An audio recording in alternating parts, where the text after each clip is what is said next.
some people have accused me of being a bit crazy to bring this kind of high power and a large number into a single session. And it's a very diverse group on top of that. So it may seem crazy, and probably I am, but I hope in spite of that, we will have a great session. I've been really looking forward to it. And we have collectively just an unimaginable amount of career experience. Again, very diverse, ranging from the very academic to, in the case of my friend Ed Saltzman, the very, let's say, commercial. But by the way, I do know a little bit about getting drugs approved, but the really tough part is what Ed does. He takes an approved therapy and figures out how to get it to best and highest use. He's my teacher in that regard, my go-to person when it comes time to taking the drug into the market. And there's nobody better at doing that than Ed. Ed, thank you for joining us. I'll come back to you in a moment. Sure. I want to emphasize that because we have so many people, I won't make any attempt to introduce you. We could spend the whole 2 hours on introductions, all of you being preeminent in your own right. But I would like to start off by sharing just an overview presentation. And if I can share my screen, I'm going to do that. And let's see if I can get on.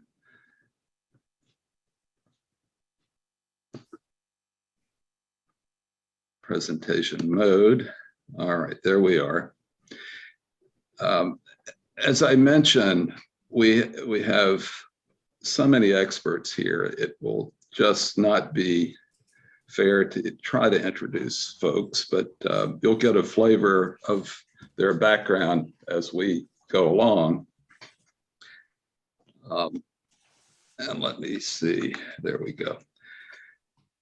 Among the questions we're going to address in this session is, first of all, how do we get evidence in a timely way? And what Eric Tofel mentioned earlier, in our lifetimes, he and mine, which are probably knows, but in other words, we can't do trials with survival and lifespan as the endpoint. And we've got to come up with more efficient and creative ways to get products to people who need them. And of course, we're not just talking about drugs or devices, but even unregulated products. How do we get the evidence to take a product to highest and best use? Then what are the regulatory pathways and indications that are currently available or are needed for approval of products that are aimed at increasing health span or healthy longevity? This is a big question that is of key interest to those who decide whether to get in the game or not. What are the roles of sort of intermediate endpoints, functional endpoints, and biomarkers supporting development of health span indications? And then what should a phase 3 trial of a health span product look like? These are all practical considerations that we're going to drill down into towards the latter part of our session. Well, what are the problems we're trying to solve here? First of all, typically, particularly already approved products for other indications cannot be expected to have enough of an effect size to be detected in a short period of time, particularly in a pre-disease population. So that is a huge challenge. And we had no validated biomarkers to support earlier approval of these products. My first NDA approval when I was at FDA was the first statin, and we just took a leap and said LDL cholesterol was good enough, and that turned out to be right.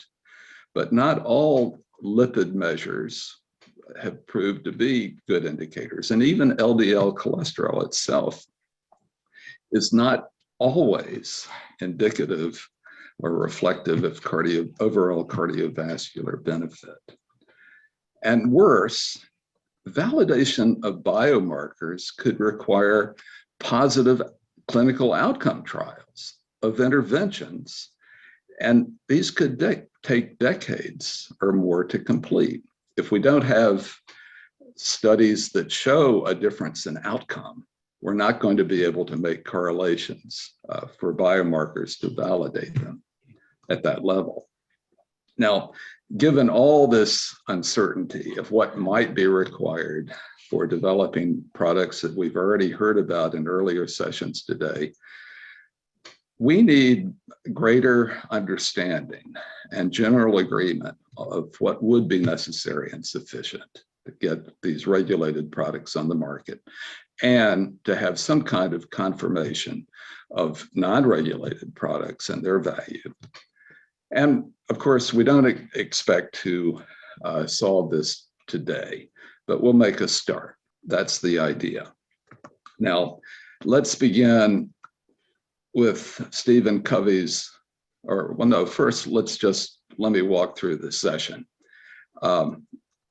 We're going to spend the first half on some high-level discussions, talking about commercial conditions, regulatory law, and whether mechanism makes a difference in this context as to how the product works and how far you need to go to demonstrate the mechanism of a particular product.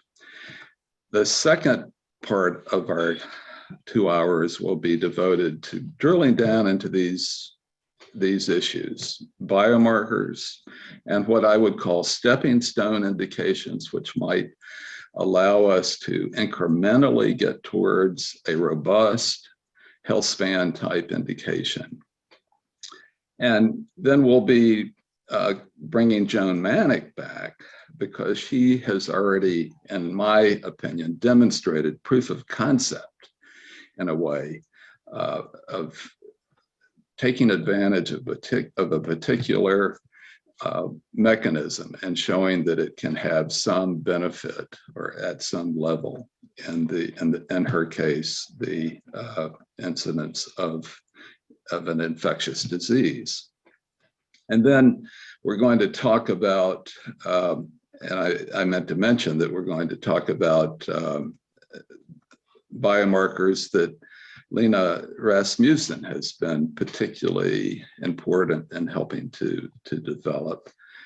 And then finally, we'll be getting to a composite endpoint that Mark Espeland and Nir Barzilay and others have helped to develop. And this, I think, is an important model for us to consider. So that's the setup of the day. And let's begin with the end in mind.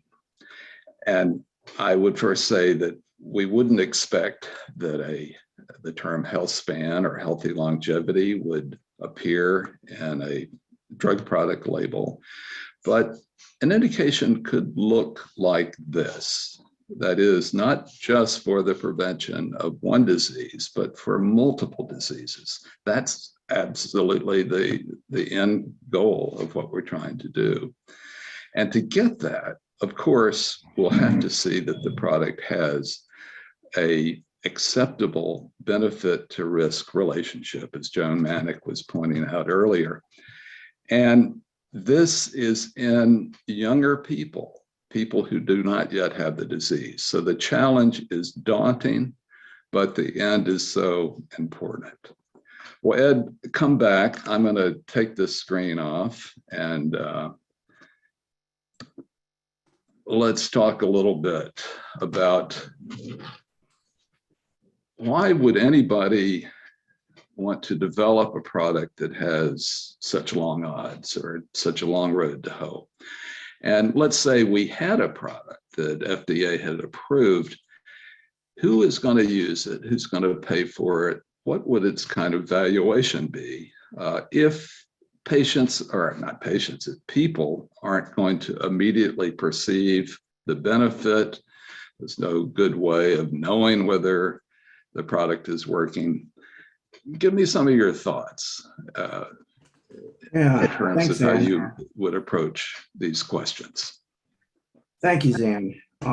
First of all, thank you for that, for the overly kind introduction. And I'll come to your question in a minute. The short answer, or the buzzkill answer, I think, is they won't, okay? At least not now. And that's not going to surprise anybody.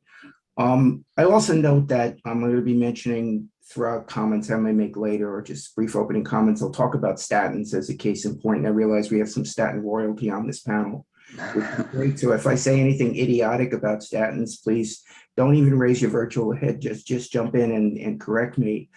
And finally, I just want to say that I think it's funny. I thought about this just this morning when Zan reached out to me to sit on this panel.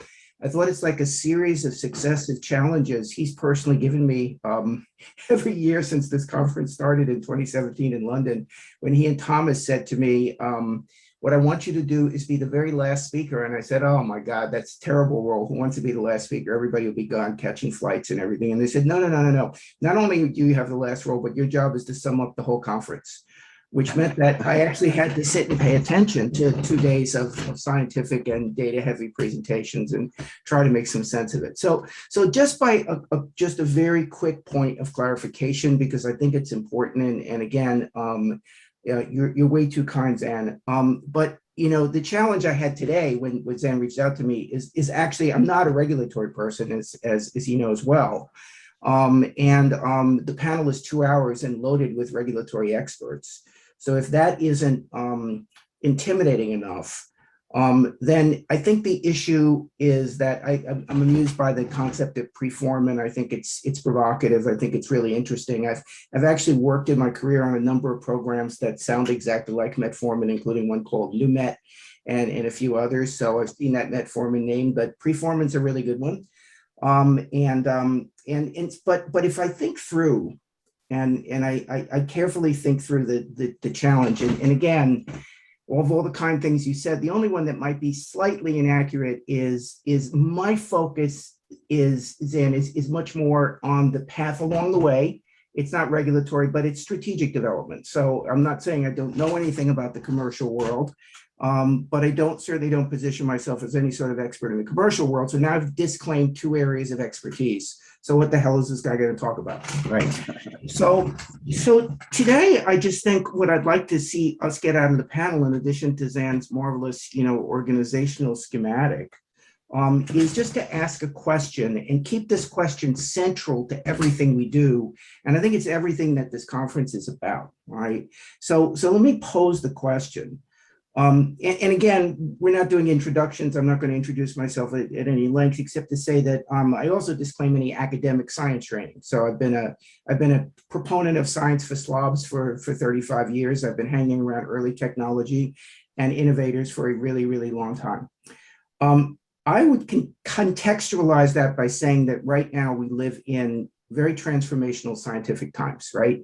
We've said this before, but I think that one of the reasons I'm so excited to come to work every day, or at least sit down in my home office every day and come to work, is the fact that we are living in these ridiculously crazy transformational scientific times where progress in sort of, if you will, the risks of biology, which have always been the preeminent risk in the business for the bulk of my career, by no means are going away. But even though we're taking on larger biological challenges, we seem to be addressing those biological challenges much more successfully and more consistently than we have in the past, okay? The question that sits at this, and I'll make one point and then turn it back to you, Zan. The question that I think I struggle with in this field, we want to call it healthy longevity, geroscience, geriatric medicine, whatever we want to call it. We can call it metabesity, which is the big 10. But is there is progress in science and therapeutic innovation in this particular field being hindered to a greater extent than almost in any other field by the lack of clarity around business model, which includes regulation?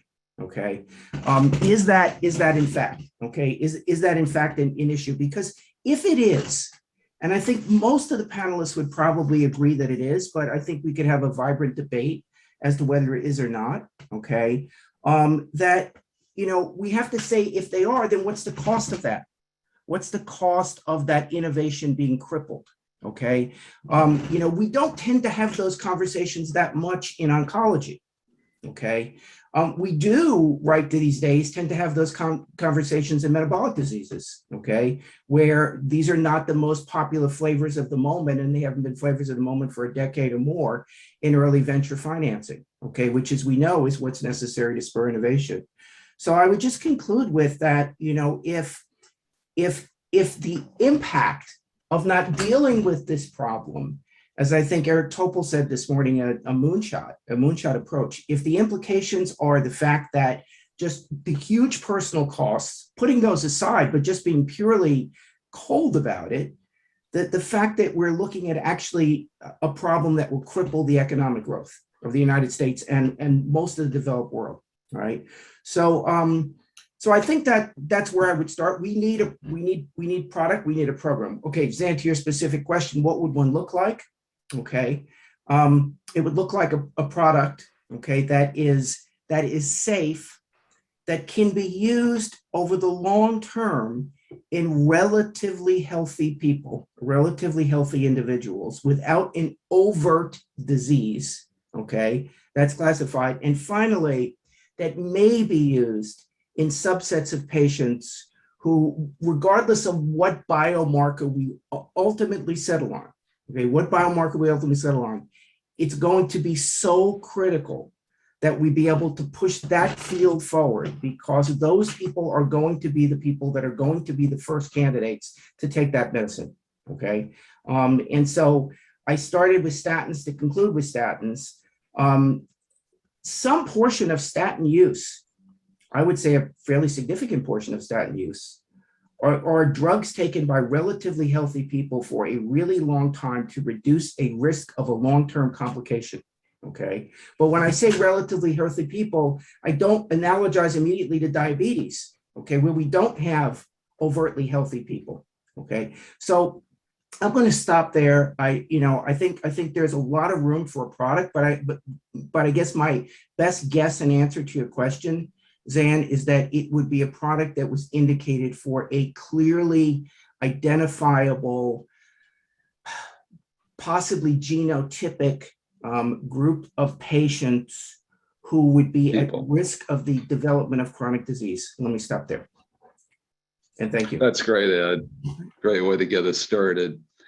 And speaking of biology, let's do a kind of diversion to speak about biology, because there's often a question about how important is it to understand mechanism for, among other things, regulatory approval. We know it's important scientifically, but there is a practical question about just what is necessary and sufficient for various purposes, regulatory being at the top of the list. And so I'm going to bring in two of our FDA experts here, Theresa, Kehoe, and then we have Jeff, I'm looking for Jeff Siegel, who, by the way, brings industry experience and really has in his brief the responsibility for validating various endpoints, including biomarkers. And so we have two people from the agency who are very much in the hunt here. And along with my colleague, Peter Libby from Harvard, who's a preeminent cardiologist, but his work ranges from the very basic to large clinical trials and has actually done work in this particular area of inflammation and aging. So this is a distinguished group to bring in here just to take on this particular question. Does it really matter what the mechanism is? How much do we need to know the mechanism about the intervention, particularly a drug or a pharmaceutical intervention? Would you like me to get started? I would, Theresa, please go ahead. Well, I'm going to start with an example. My division has some experience with Healthspan products, obviously, because we regulate both the osteoporosis and bone loss world, as well as the muscle loss and the sarcopenia. Both of these, you reach your peak in your early 30s, and then it's downhill from there. And I think what we've learned from osteoporosis if you go back and look at the 80s and early 90s, was that a biomarker was accepted, and that was bone mineral density. But then you get into a situation, specifically fluoride, where the bone mineral density was huge, going up 30% in some patients, but it did not improve the fracture risk. Patients were fracturing anyway. So, and we learned from that there is underlying mechanisms that we need to know about, because what was happening with both fluoride and also one of the first bisphosphonates, etidronate, was that it was affecting the underlying bone mineralization. So we do have to have some understanding of the underlying mechanism and how it translates for all of the different areas that are being pursued. But you also need to think about dose ranging, because perhaps for each of those different areas, there will be a different dose of the product to be able to do any good. So I think that's where the mechanism, we at least need to have knowledge enough to be able to look in the right places to make sure that the safety is there. That is invaluable, Theresa. Of course, we'll be coming back to sarcopenia in a moment. It's highly relevant and certainly very analogous to osteoporosis. And so a great way to get us started. Jeff, would you take us another step? From your standpoint, how important is mechanism for validating biomarkers, for example? So thanks very much, Dan. Just to reiterate, I'm Office Director for the Office of Drug Evaluation Sciences, which is responsible for qualifying clinical outcome measures and biomarkers across therapeutic areas. So these discussions are very relevant for the work that we do. In terms of mechanism, I have worked at FDA for a long time. I was also in industry for 11 years, as you mentioned, Zan. And from my experience in drug development, understanding the mechanism is really critical. And I'll just mention a number of them, and I'm not going to restrict what I'm saying to biomarkers. I hope that's okay. But understanding mechanism, there was a paper talking about the hallmarks of Healthspan, the hallmarks of pathways that have an important role in aging. And they ranged from mitochondrial dysfunction to telomere length and so on. And I think that the mechanism that a drug targets may determine which indication is most likely to benefit from modifying that pathway. So that's an important consideration. Another important consideration is that drugs that are not targeted at a mechanism can work, but I think they're much less likely to work, because designing a drug to target a particular mechanism or a particular pathway allows you to have much more targeted effect, and it's much more likely that you'll be able to hit the target and have an impact on the disease in question. But beyond that, if you know the mechanism, then you can devise, then you understand what the target of the drug is, and you can devise pharmacodynamic markers to monitor how well the drug is impacting the pathway in question. And if you don't have good pharmacodynamic markers, you can't do adequate dose ranging. You may limit your drug based on toxicity and not based on how well it inhibits the pathway in question. And that's not a good way to do drug development. And then finally, an important way that mechanism matters is there are a lot of different types of biomarkers, prognostic biomarkers, pharmacodynamic biomarkers, but ultimately, I think there's a lot of interest in surrogate endpoint biomarkers. And to develop a good surrogate biomarker, you really need to know that your drug is on the causal pathway to the condition, the deleterious condition in question, the disease in question, and to show that your surrogate endpoint is on that causal pathway is very, very important. Otherwise, you can run into problems with off-target toxicities or situations where the biomarker correlates with the clinical outcome, but isn't on the causal pathway. And that can fool you in drug development and prevent you from developing a true surrogate biomarker. That's a wonderful summary, Jeff. Much appreciated and very right on for what we're trying to do today. Peter Libby, I don't think you're going to argue about the importance of understanding mechanism, but give us your thoughts. Yeah. So thanks very much for involving me in this discussion. I'm going to learn a lot, I'm sure.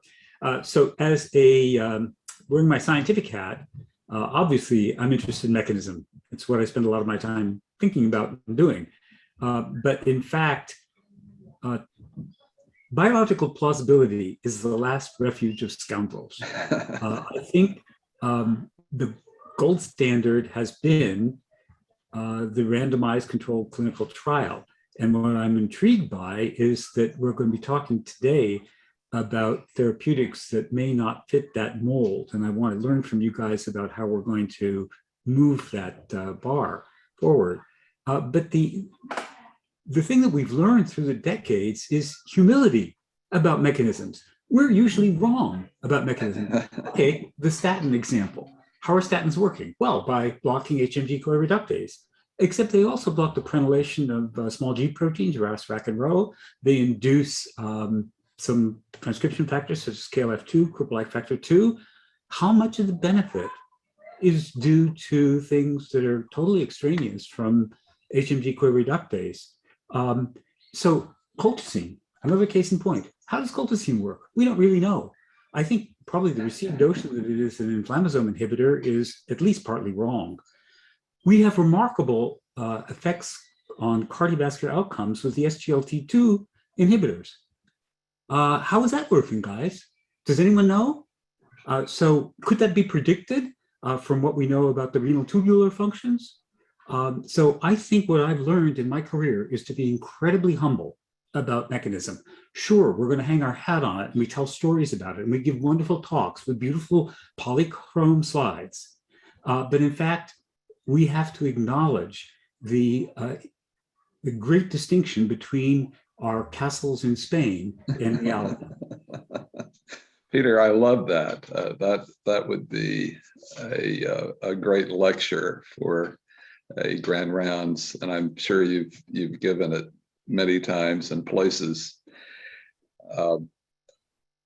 This is a topic that we could spend a lot more time on, and we're going to be coming back to evidence, clinical evidence primarily in a moment. But what a great introduction to the subject of mechanism in this context.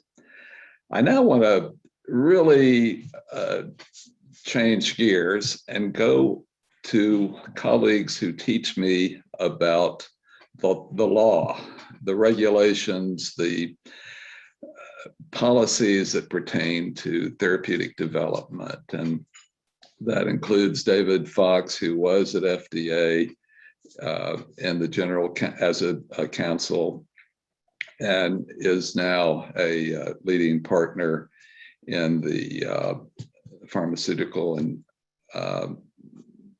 related practice at Hogan Lovells.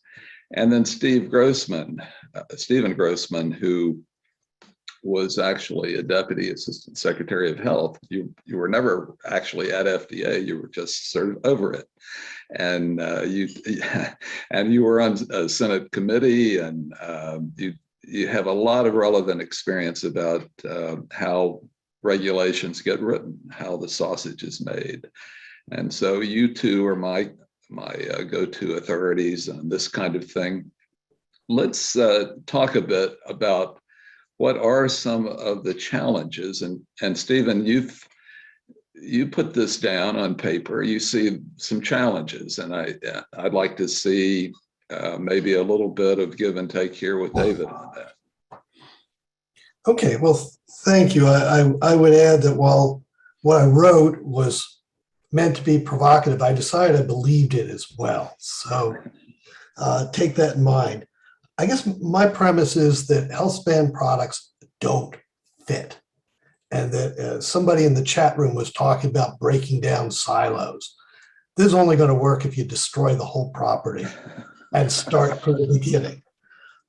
They need their own law, their own standards, they need their own approval process, and they need to envision a post-approval marketplace that's different. That's not what we have today. I think that it's going to be difficult to start from a blank page. It just defies all of us who've spent years and years and years regulating biological products to think we don't have anything. The cupboard's bare. But I'd argue it is. The obvious point, which I know other people are going to raise today, is the FDC Act does not set up a mechanism to guide the approval of drugs that do not provide therapy for a disease. And it's not just something that sits up there. It's the very DNA of our drug approval process. And if you look at, well, you know, RX is 2 well-controlled clinical trials. Well, that's not going to be easy. OTC works off of a monograph system. Dietary supplements are historical or proven grass, plus no function or structure claim. That's attractive. I actually think that one of the possibilities is the animal rule model, where the entry to the new standards is going to be showing in a definitive way that you have safety and that there's a plausible case for efficacy based on animal models. Now that's also, I mean, it works for anthrax treatments, doesn't work for stuff you're going to give to tens of thousands or hundreds of thousands of people. I think there's also another thing that's not so obvious that's really important, which is the RX model is aligned to individual health.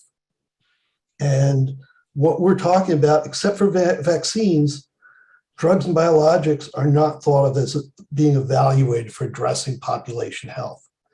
But when we talk about what the subcategory is of people who are going to benefit from statins for life, it's much closer to population health than it is to individual health. So the conclusion from all this, for me, is if you forcibly retrofit Healthspan products back into the existing drug approval process, it's a prelude to living in a do-helm hell. You thought it was messy, you thought that nobody really understands what FDA did. Start to chew on these products and you'll find that was just a little storm, and we got tornadoes coming. Anyway, well, David? Yeah, very provocative. I love it. Go ahead, David. We'd like to get your not just reaction, but your proaction here, your own thoughts. Yeah, thanks, Ann. It's always a pleasure, and I hope I'm not expected to offer a rebuttal. But you can if you want. and I think that that bold vision of coming up with a dedicated regulatory system specific to these sort of preventive, preemptive medications, it over the long haul is where we need to head. But the question is, what can we do now?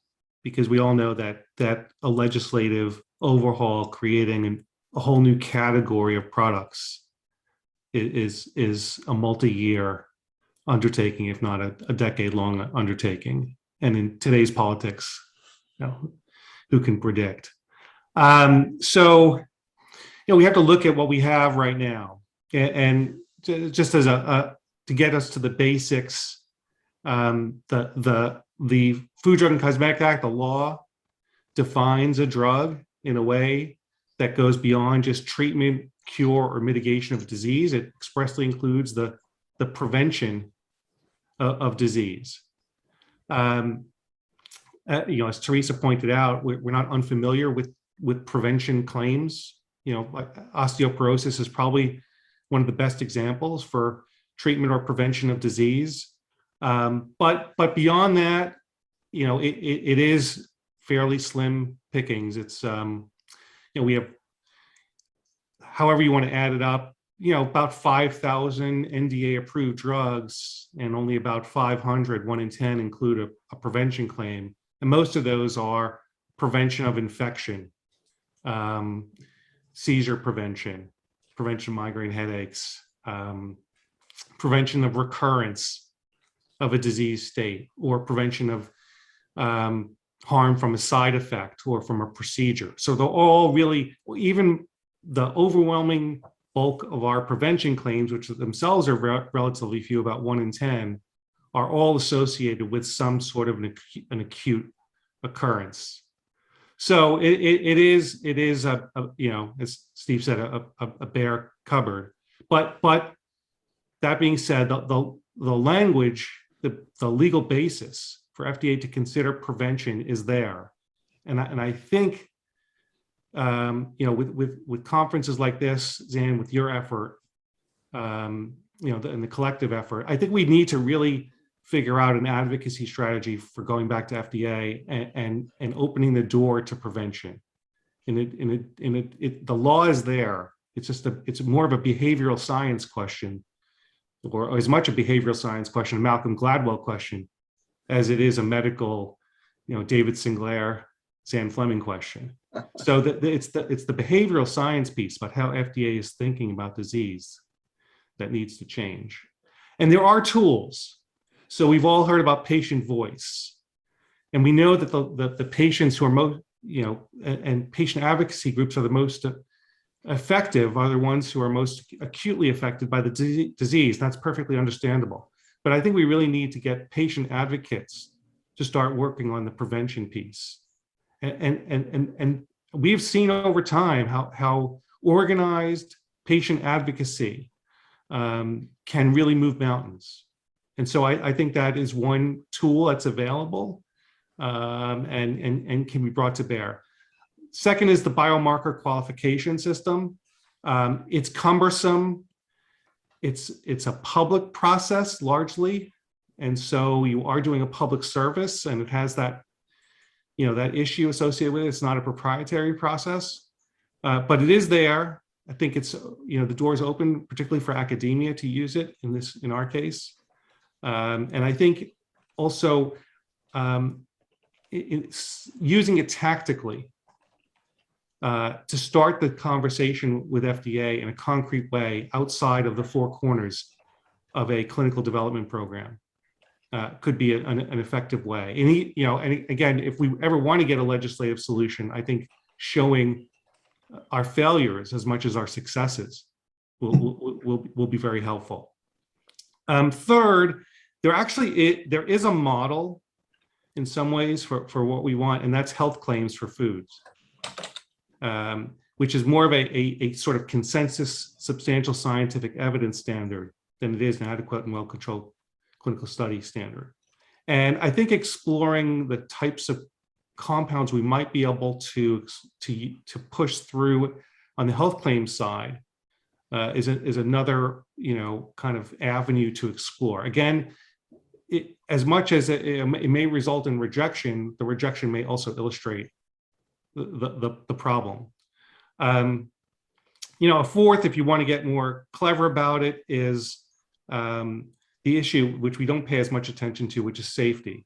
And we all expect that tolerance for risk will be extremely low in evaluating compounds or interventions for administration to a largely healthy population. And I think the real question there is this question, and it's the question we always come back to, is our population inherently healthy, or are we all necessarily trending toward disease? And that's the question, that I think as a lawyer, the one that's posed to me so often is, is aging a disease? Can FDA be encouraged to define aging within the scope of disease? Now, FDA has never defined disease in the drug area. It has outside of the drug area, in the food area, and there's fairly good language that's consistent with the concept of your overall status, your health status, and can be aligned with aging as a disease. I mean, we ask that question over and over again. I don't have a good answer to it. I do know if we keep asking it, it will lead to our own disease state of insanity. So I think it's, I think that, we at these conferences, we so aptly put it about the inevitable disease state that we're heading to as a population. You could put aging aside, but the biological evidence is so compelling that I think that within the existing paradigm, that constellation of age-related diseases is so powerful that we don't need to get caught up in that sort of semantic argument. So, as I said, I think there's room, a lot of room, to really try to gauge FDA on filling out what's already in the statute, which is Congress's direction from a long time ago, that on equal footing, drugs are intended to prevent disease. And patients have a stake in that. We have a biomarker system that can penetrate the science on it, and bringing those together, I think, without a legislative change, can start to close the gap. And then last, I think in the ideal, again, working within what FDA can actually do now within its own structure, I think we do need a dedicated division or discipline within the agency. Not probably at the level yet of a center for excellence, but I think we need a separate group of people to think about it outside of the people who think about the acute treatment of diseases. And I think that would really elevate the issue.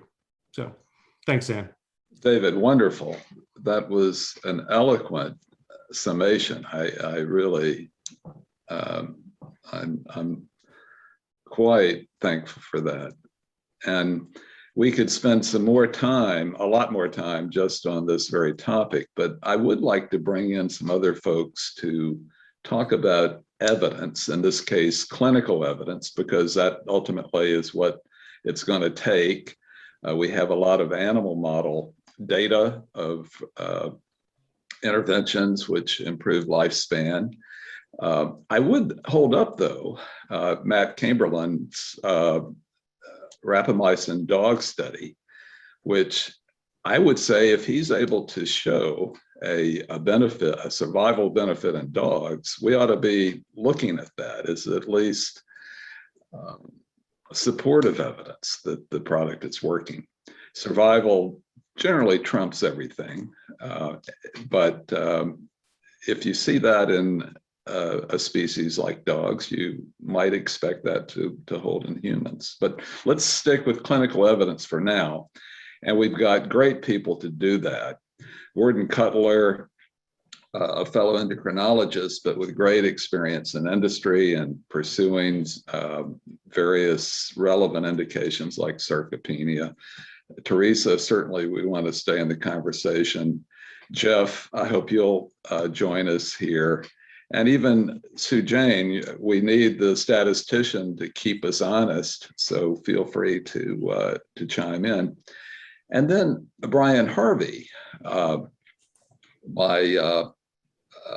former FDA colleague who headed the GI division, and can talk about the development requirements for NASH, non-alcoholic steatohepatitis, which is probably the most daunting indication to pursue in all of human medicine right now. But this has some lessons for us in the side of looking for a Healthspan claim. And then Peter Libby, of course, a clinical trialist and with a lot of wisdom to add to the conversation. So let's start with what kind of clinical evidence do we need to see? What could be maybe the categories of clinical evidence that would be helpful or necessary to support a Healthspan indication? And I use that term as shorthand. We understand that's not going to be a regulatory term. But let's start with maybe, Brian, a few words about the very long pathway to get a product approved for the prevention of a silent disease. It's still, you start with people with the disease, but they are asymptomatic and they have to be treated for a long period of time to be able to see that benefit. Well, great. Well, first of all, thank you, and hope everybody can hear me. I'm actually broadcasting from the family home where I've been involved with the care of my 94-year-old mother, who actually is the baby of the family with her 100-year-old sister and 98-year-old sister. So some of that influenced my thinking. And it's not, of course, just about longevity. And I like the terms that are being used because, in my family's case, their muscle strength is good and they're functional, but their minds have gone. So that mental component, the function of daily living components are so important. But back to FDA, and I was shaking my head in agreement as Stephen was describing the need for a new paradigm. Back when I was in medical training in the 1980s, some of my attendings were part of the Harvard physician aspirin study. And that, of course, now was 30 years ago. And under the Food, Drug, Cosmetic Act, here we are all these years later, and FDA is still against primary prevention.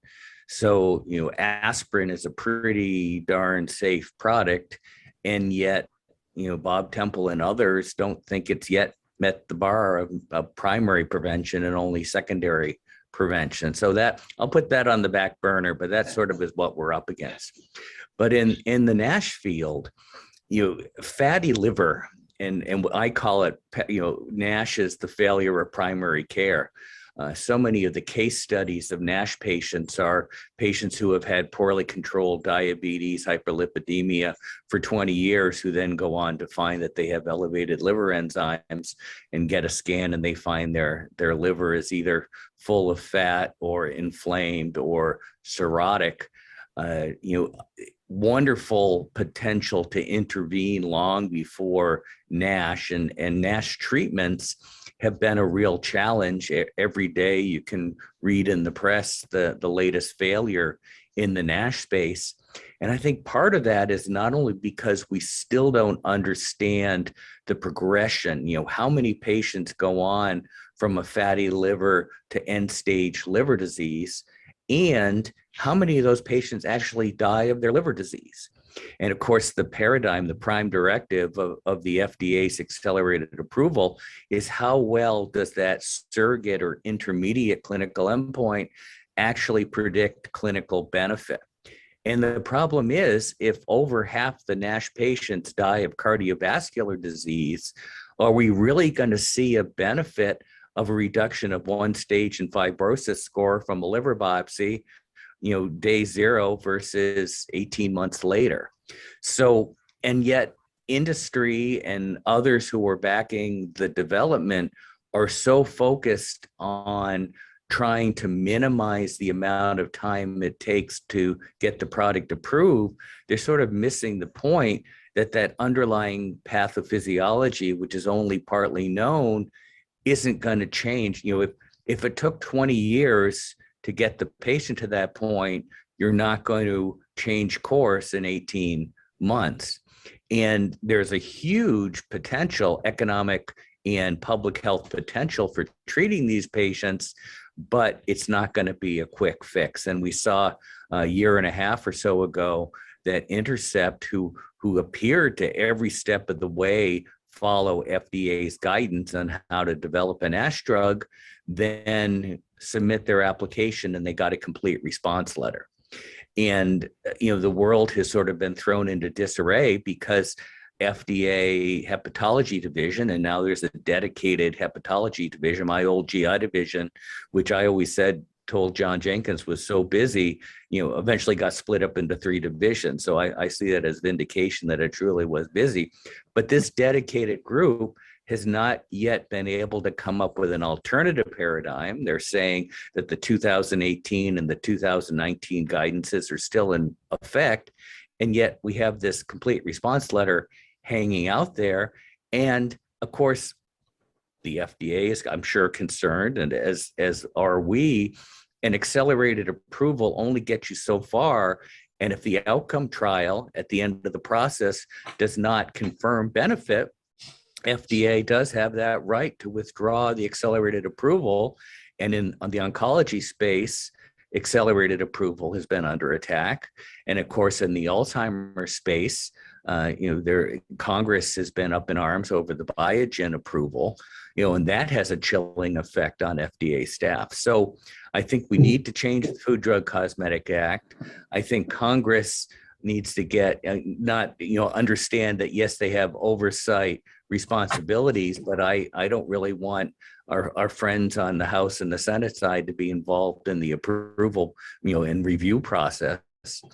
But on the other hand, maybe the model of the Framingham Heart Study, where now we're into the 3rd generation of patients, trying to use that model or extend that model when it comes to lifespan, health, and things like that might be the way to go. And that's the underpinning, things that cut across various sponsors. I think that's the way to generate the data and at least give us the foundation for some of these treatments that we've been hearing about this morning and we'll hear over the next couple of days.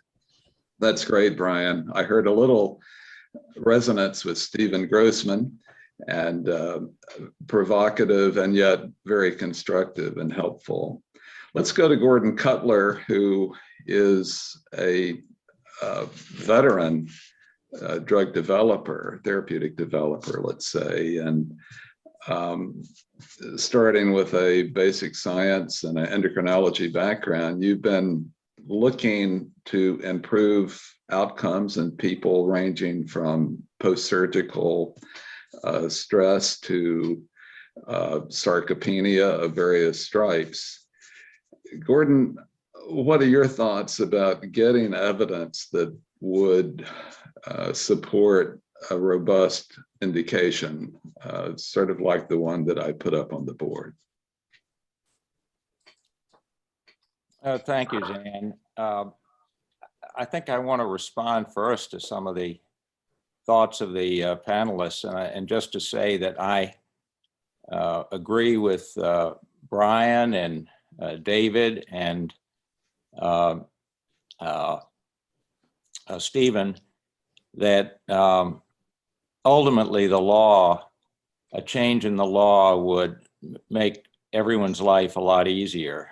And it's arduous, but I think sometimes the big picture gets lost as you try to find finagle your way through what's existing. I don't disagree with David that we have to deal with what we've got now, and I don't see from my simple-minded view why it would be so hard to say, as we know so much now about the mechanisms of aging, that the role of FDA would include safe and effective, evaluating safe and effective methods to inhibit or delay the mechanisms of aging in order to increase healthy lifespan and delay cognitive decline, mobility decline, ADL disability, and other diseases of aging.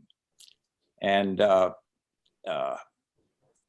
I guarantee you that for a society that's full of aging people, as Brian says, with, for example, Alzheimer's and all of these other areas, to me, this would seem to be make it a lot easier and would probably unleash a tsunami of development.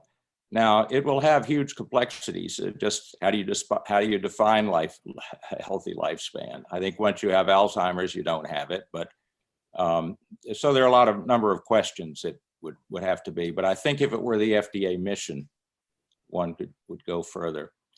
I also agree with your suggestion, as you hinted at, the issue of surgical recovery. Hip fracture recovery, for example, typically occurs within about 6 months. So it presents something that if you had a way to improve it, could be seen relatively rapidly. And it is a disease where universally there is impressive muscle loss in both legs, while people are in pain and healing amazing amounts of muscle loss, sort of like what happens when you send people into space and there's no gravity. They lose muscle. The problem has been, so far, there's not been a powerful enough agent. And actually, so far, because it's, again, a new pathway, it's like every new pathway, there isn't an agreed approach to doing it. I thought, working with you and others, that we were pretty close when we suggested walking speed, where there's a huge amount of evidence that it correlates with future ADL disability, hospitalization, nursing home admission, and survival. Walking speed combined with a patient-reported outcome measure, about which there's been quite a bit published observationally on the amount of assistance required walking over, say, the past week or month. I forget the exact measure. That this would be something that they should, if you could improve both walking speed and the patients saying, well, we didn't need a cane, we didn't need a wheelchair, we didn't need somebody holding our arm, would be valid. Unfortunately, with the FDA director of the division that we were involved with, that wasn't enough. And it may be that there wasn't the requisite formal approval of this patient-reported outcome measure by the, all of the steps that for validation that are needed. It may be that pushing harder on this would have worked. Gordon, thank you so much. We're going to be coming back, of course, to functional endpoints, and this is another area where you can help us. But I have one other quick thing just came to mind. Okay, that is, all right. When you talk about settings, the patient who's already had a fracture can be done with far fewer patients than the fracture prevention in somebody who's osteoporotic but never had one. Similarly, it'll be much easier to demonstrate a true survival effect in centenarians, for example, than it will be in younger people. So I'm not convinced if you really had something that worked powerfully on an important mechanism, mitochondrial, metabolic. I think I have a 97-year-old neighbor who, excuse me, brings us food from his garden every year, drives his tractor around. I think he's healthier than I am, and I'm sure he'd love an approach that would help him live and remain healthy longer. Well, thank you again, Gordon. That was terrific. Theresa, sarcopenia indications would be in your division, and you've heard some comments in general about FDA authority and discretion. What are your thoughts here? Well, I think, with sarcopenia, it's not quite as advanced in the drug regulation pathway. We also deal with cancer cachexia, which is long, and it's the same type of issues that sarcopenia has. And one of the largest issues that we have at this time when it comes to drugs trying to be developed for that, and this would be for treatment, not necessarily for prevention, is really defining the population to be treated. Right now, there are, I think, as many as 5 different definitions sarcopenia out there. There's not even a consensus of the definition of the disease. So that, and obviously we are not the experts at FDA. We're the regulatory experts and can help guide the drug development, but we're not the experts in putting the definition out there. So I think that's really important, is to have the consensus in the scientific community. Obviously, that happened within the osteoporosis world. And I'm going to bring in osteoporosis again, because as has been mentioned, prevention is an indication that was given to many of the early drugs for osteoporosis, for the treatment and prevention of the disease. Unfortunately, the osteoporosis prevention indication is a cautionary tale, because then after you had patients that were on these, patients in their 50s on these drugs who started their femurs.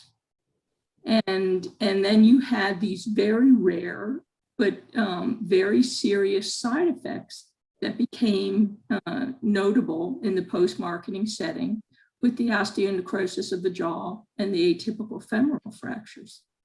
So now what you're left with is nobody wants to touch these drugs that clearly work to treat the disease and prevent the fractures. So I think it's a caution, because I think perhaps there was too much concentration on prevention, and now you can't even get patients who really need the products for treatment to take them. So that's a great point. Yeah, safety becomes really, really the important issue here, I think. Yeah, absolutely. That's really so important to point out. Jeff, what about from your current bailiwick and even your industry experience? What about clinical evidence in developing intermediate endpoints? Gait speed was one example that Gordon mentioned, and we're coming back to that, of course, but just in general, what are your comments? So I guess the main area that I want to contribute in here is developing and qualifying clinical outcome assessments, like functional endpoints. The key thing here is to understand what matters to the patient most. So understanding the patient population that you're talking about, what the impact of the disease is, and how it impacts the patient. Then you can formulate your concept of interest and figure out how your functional measure will assess that concept of interest. Then for a functional measure, which may be a digital health technology, you need to make sure that it has analytic validity, so that it's reliable, accurate, that it measures what it's supposed to measure, and then clinical validity, that it measures accurately the concept of interest that you have in mind by correlation and other methods. This is a long road to hoe, and it is complicated. I'm sorry that the process is as complicated as it is and cumbersome. I recognize that.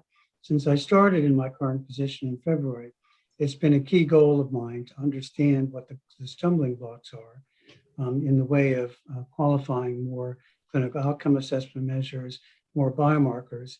And I've identified some. If there are others that people would like to share with me, I would love to hear about them, because I do think that we need to make sure that we make these tools available for drug developers to bring important medicines to patients. And I know that that will help your efforts in developing medicines that can help increase healthy lifespan, but also treating these diseases that are increased in incidence with aging. Very glad to get that invitation, Jeff, and I hope that we will be coming back early and often with proposals. And we'll be coming to some particular examples in just a moment. But Peter, we'll give you— If I could make one other comment? Yeah, please do. So someone mentioned that the qualification process was intended to be an open public process. And it's absolutely true. There are provisions for transparency. So the tool, the performance of the tool needs to be put publicly on the website afterwards. But that doesn't always mean that every aspect of it is made public. There are approved, qualified clinical outcome assessments where there's an aspect of the algorithm which is not public. But the performance of it is, and the general concept of the clinical outcome assessment or biomarker is. I think that it would be a shame to exclude industry from developing helpful biomarkers and helpful clinical outcome assessments. And so long as we can work within the intent of the law for transparency, I think that industry has a lot of resources that can really help with things that can benefit everyone. And Very can fit helpful, in the Jeff. process. Thank you so much. Sue Jane Wang, you have been involved, you've had responsibility for the statistical side of biomarker qualification, and we'll be coming back to you, but do you have any reactions here? Yeah, so perhaps just briefly, thus far we had qualified 3 clinical biomarkers. One is a diagnostic biomarker. The other 2 are prognostic enrichment biomarkers. The goal there with the qualification was that once it's been qualified, industry where they do drug development could pick it up and then use them within their own particular drug development for the qualified context of use. I often use total kidney volume as an example because this case, the statistics office contributed a lot to facilitate the eventual qualification, which is a collaborative effort. In this qualification, as I had led the team to do the work, we did a lot more than what the requester had done. And we also tried to illustrate the evidence for qualifying the biomarker as a prognostic biomarker for clinical trial enrichment.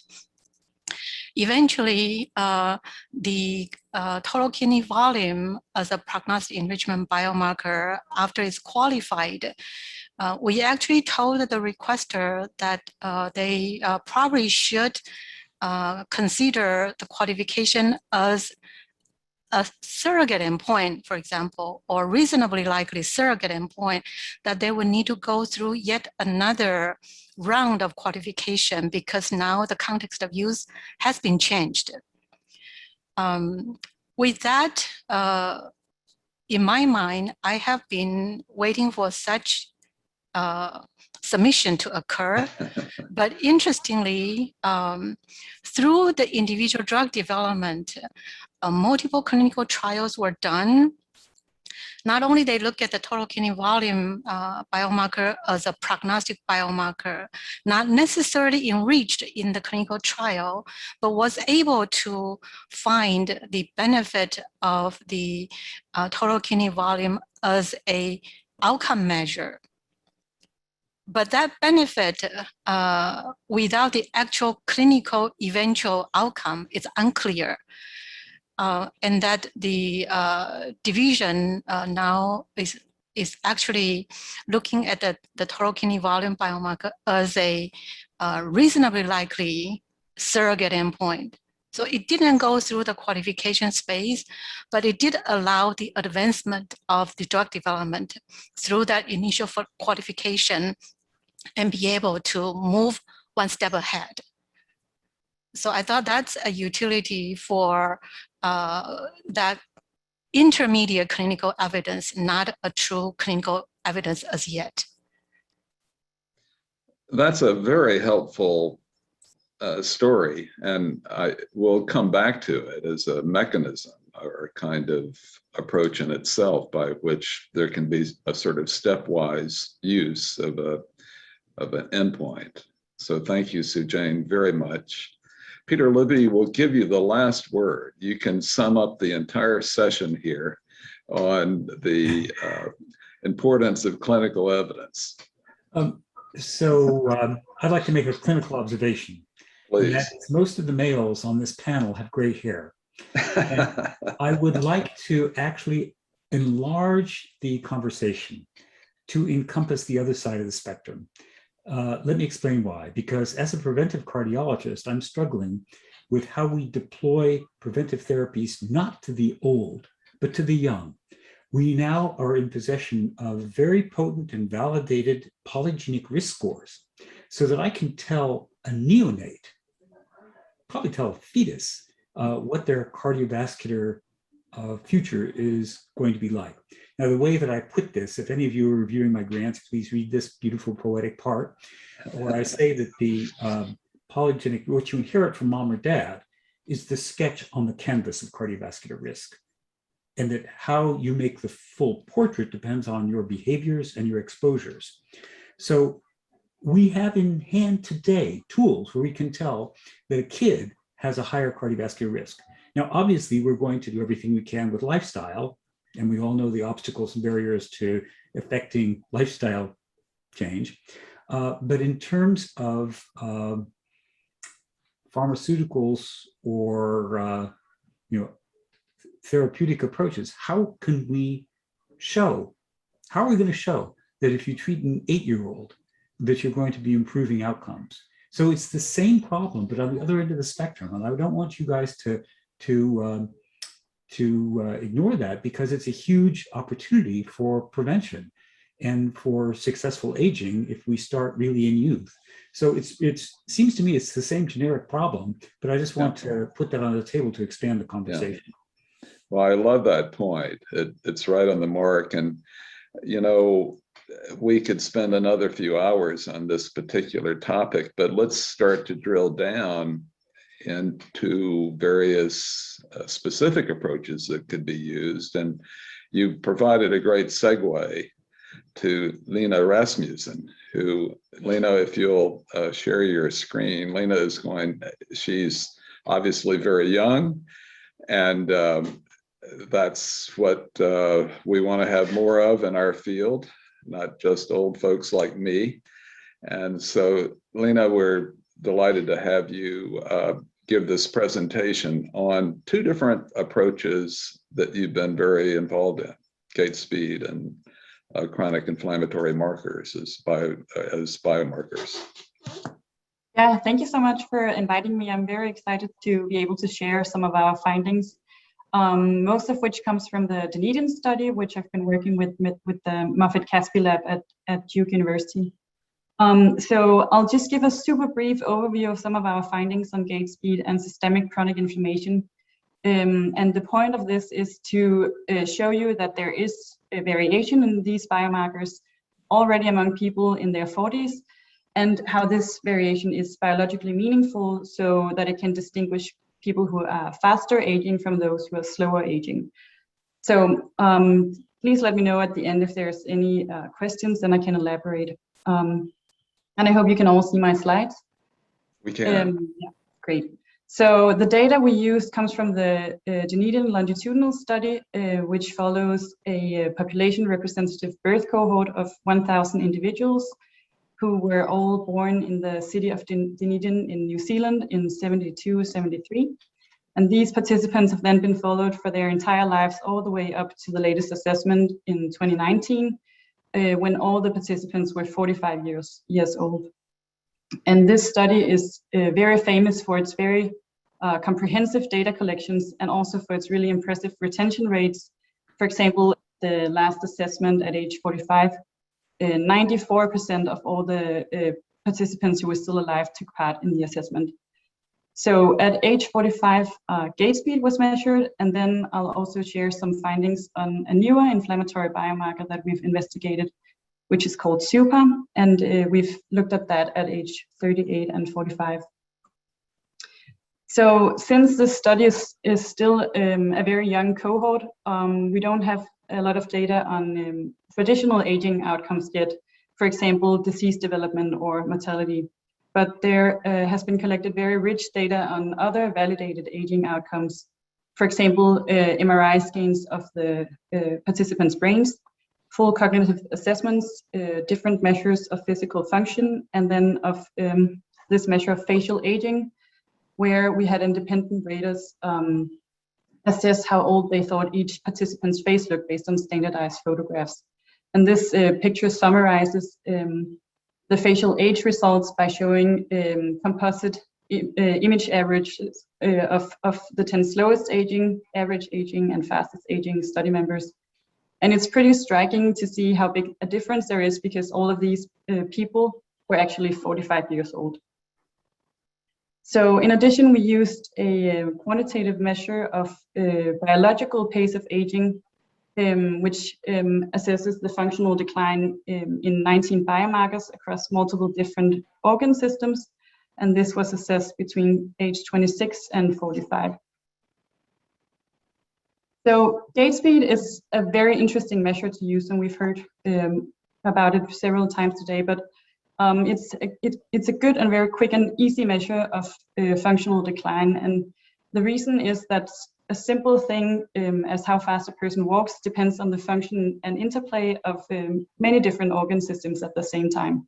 So you need your nervous system, your vision, hearts and lungs, bone and muscles, and so on. And all of this has to work in order to be able to walk. So therefore, gait speed captures the underlying health of a person, and it's thought to be a good measure of the functional capacity of a person. It's a common measure in geriatric settings, and it's mainly been studied in older adults and been found to be associated with accelerated aging and a whole range of negative health outcomes. But in the Dunedin study, we measured gait speed on a 6-meter electronic walkway. But the beauty of the gait speed test is actually that you can measure it on any flat surface just using a stopwatch.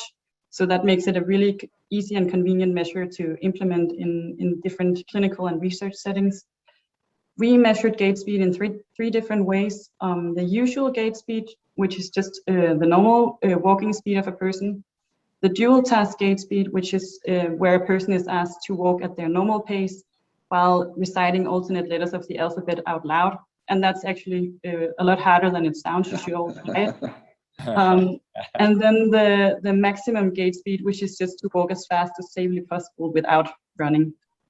And we found that gait speed was normally distributed for each condition. And we basically found the same associations with our aging outcomes for each 3 walk conditions, although with larger effect sizes for the 2 challenge walk, especially for the maximum gait speed, which could suggest that this might be a more sensitive measure among people at midlife. We found that gait speed at age 45 did already reflect accelerated aging. Here we have the participants divided according to gait speed quintiles, with the slowest walkers and the fastest walkers. And the 20% slowest walkers had an average gait speed of 1.2 meters per second, which is similar to the average walking speed of older adults in their 70s. The fastest walkers had an average gait speed of 1.8 meters per second. So there was quite a big difference, even though they were all 45 years at the time of the test. Those who were slowest walkers had higher pace of aging across the 19 biomarker measure. And according to this index, those who were the slowest walkers had been aging 5 years faster than the fastest walkers in the study since age 26. In addition, the slowest walkers were also rated to have older looking faces. We also found that gait speed at age 45 was associated with cognitive functions. So those who had slow gait speed had a lower cognitive function, and they also exhibited a greater cognitive decline. And we found that slow gait speed was associated with multiple signs of structural age-related changes of the brain, including brain atrophy and with the burden of white matter hyperintensities, which are these small lesions in the brain that are associated with cognitive decline and risk of dementia. And that was also a pretty striking finding at this early age. So in general, it seems like gait speed at age 45 is already capturing aging differences and differences in functional capacity, making gait speed a potentially good measure in clinical trials as an intermediate endpoint. Another measure we've discussed today is systemic chronic low-grade inflammation, which is considered a hallmark of aging and is known a major driver of many different chronic diseases. And there's a long list of risk factors for systemic chronic inflammation, including unhealthy lifestyle, obesity, and factors like social isolation and psychosocial stresses. This long list of risk factors also suggests that there's many different potential intervention targets to reduce systemic chronic inflammation. But as this Nature Medicine review pointed out, there are still no standard biomarkers for assessing the underlying level of systemic chronic inflammation, and it's typically measured by combining various biomarkers of acute inflammation instead. But as many of those traditional biomarkers, for example, CRP or various cytokines, they are often also sensitive to acute infections and acute change. It's more difficult to interpret these with terms or with regards to systemic chronic inflammation. But in the Dunedin study, we've been investigating a newer biomarker of inflammation called SUPA, which could maybe be a more robust measure of systemic chronic inflammation. We measured SUPA at age 45, and we found that high SUPA, much like slow gait speed, was associated with multiple signs of accelerated aging. We found that those with highest SUPA had a higher pace of aging across the 19 biomarker measure. They had older looking faces, and they had signs of age-related changes in the brain. And in addition, those with high SUPA levels had lower cognitive function and a greater cognitive decline compared to participants that had low SUPA levels. SUPA increases with age, and we and others have shown that unhealthy lifestyles are associated with elevated SUPA levels. Smoking in particular is a major risk factor for elevated SUPA. So current smokers have high SUPA levels, while never smokers have lower SUPA levels. But those who quit smoking decrease their SUPA levels to a level similar to that of never smokers. We've also shown in the Dunedin study and also in the independent ERIS cohort from the UK that SUPA is associated with various types of stress across the lifespan. For example, adverse childhood experiences, or as shown here with the number of adult stressful life events.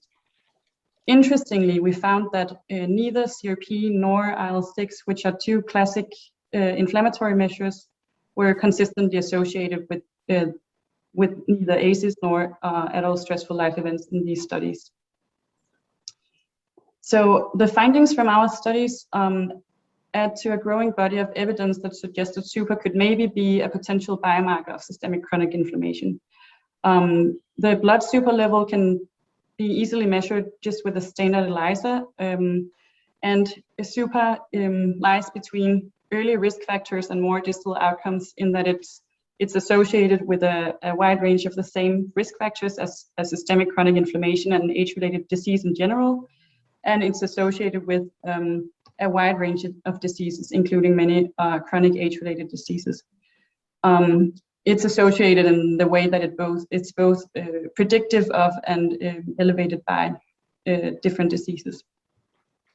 In contrast to many different or more traditional inflammatory biomarkers, it seems to be more stable and less associated with short-term acute influences. So it's, for example, not dramatically affected by small acute infections, but it is associated with levels of other inflammatory biomarkers and with immune activation.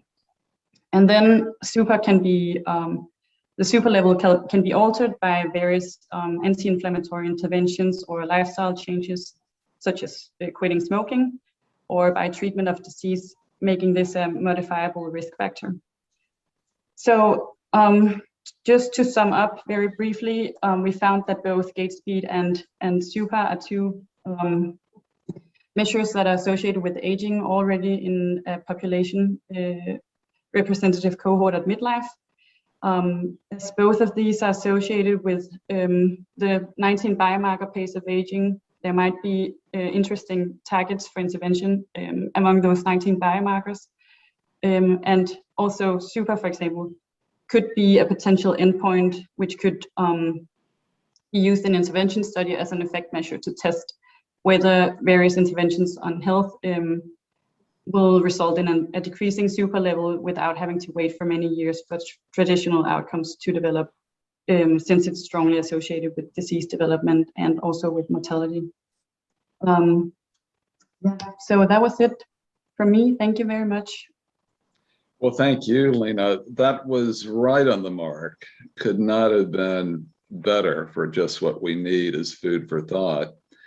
Jeff, let's go to you. And by the way, I know there'll be plenty of questions, but let's try to use the remaining time we have with the folks we have on right now.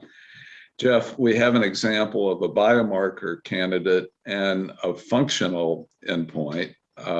You might parse the difference, but of course, I'll put this to you, and then I would ask Theresa to comment, and we'll be talking about sarcopenia shortly with Gordon Cutler maybe chiming in. But there is a difference between something that is correlated with a benefit and may turn out to be with an intervention improved. But when you have something like gait speed, there is some degree of face validity there. And as you know, FDA has approved drugs on the basis of a similar functional endpoint, 6-minute walk. But the proposition here is, why not gait speed? Gait speed that would be much more easy to implement in a large clinical trial setting. Why isn't it, and we'll ask Theresa to be thinking about this, why would it not be both necessary and sufficient for approving a sarcopenia therapy if you could show an improvement in gait speed? So Jeff, what are your thoughts? So when we think about qualifying clinical outcome assessments and biomarkers, we think about the concept of interest and about the context of use. So the concept of interest would be some aspect of the disease in question. If that's sarcopenia, maybe it would be physical function or something like that. And the context of use would be how you're going to use the biomarker. So for the concept of interest, you would want to do assessment of patients with the condition, find out what matters to them about their disease and what would be a meaningful benefit of a treatment, if it's prevention of worsening in physical function or improvement in physical function, and how much of a change would be important to the patient to be considered clinically meaningful. So that would be that aspect. And then the context of use would be how are you going to use it? So you might use it as a biodynamic endpoint to show that treatment impacts it, that you've hit your target. You might want to look at it as a prognostic endpoint, selecting patients most likely to benefit from a treatment. Or you might want to look at it as a surrogate endpoint, actually correlating very closely with the benefit that you expect to see, so that you can predict with a high degree of certainty that an impact on the surrogate will correspond to a long-term benefit. And I'll have to defer to Theresa to talk in more detail about what would be meaningful for patients with sarcopenia. But I want to go back to something that Sue Jane said, and she stole my thunder by saying what I think is a really, really important point, which is that FDA listens to data. So we have no intention to be obstructionist in any way. Our goal is to help public health, like all of us want to improve public health. But we just want to make sure that a drug that we approve really does improve the lives of patients, and that any adverse effects that it has don't counterbalance the benefits.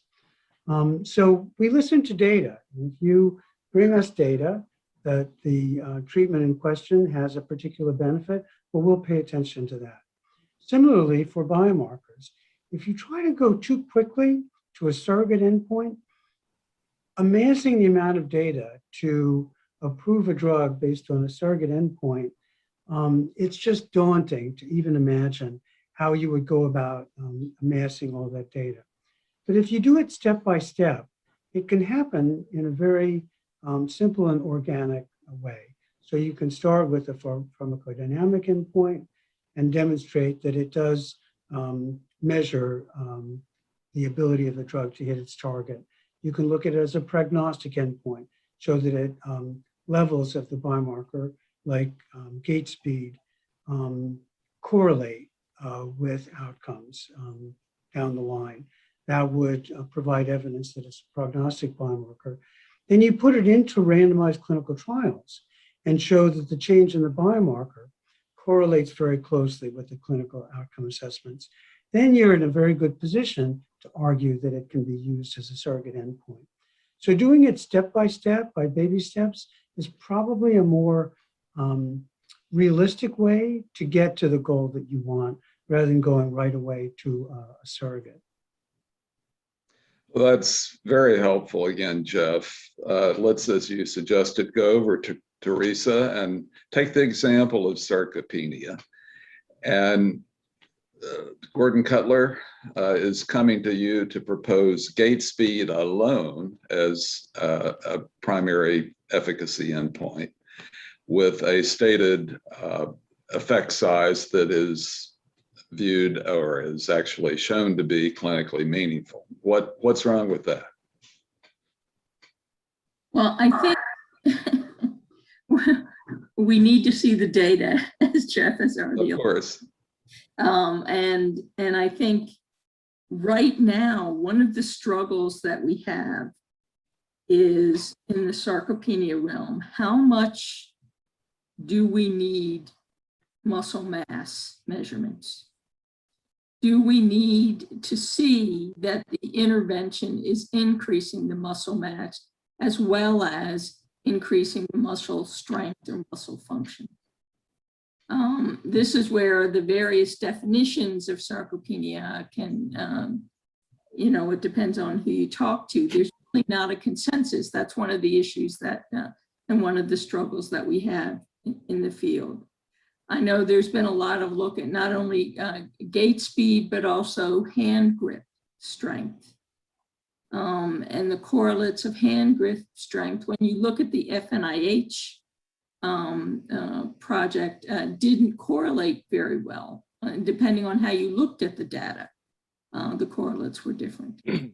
So I think we do need to see the data that gait speed would be sufficient. We would likely recommend that you use gait speed as well as some clinical outcomes that are assessments that are being developed. They are currently under development, so you're not necessarily starting out the gate.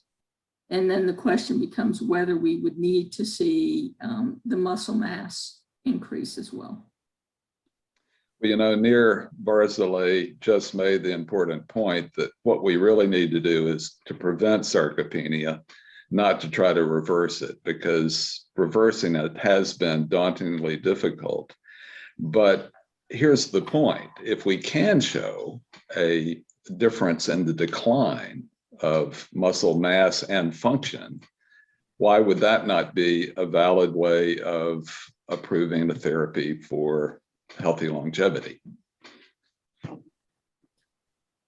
I think you may be able to, it depends on the context, it depends on the patient population that you have.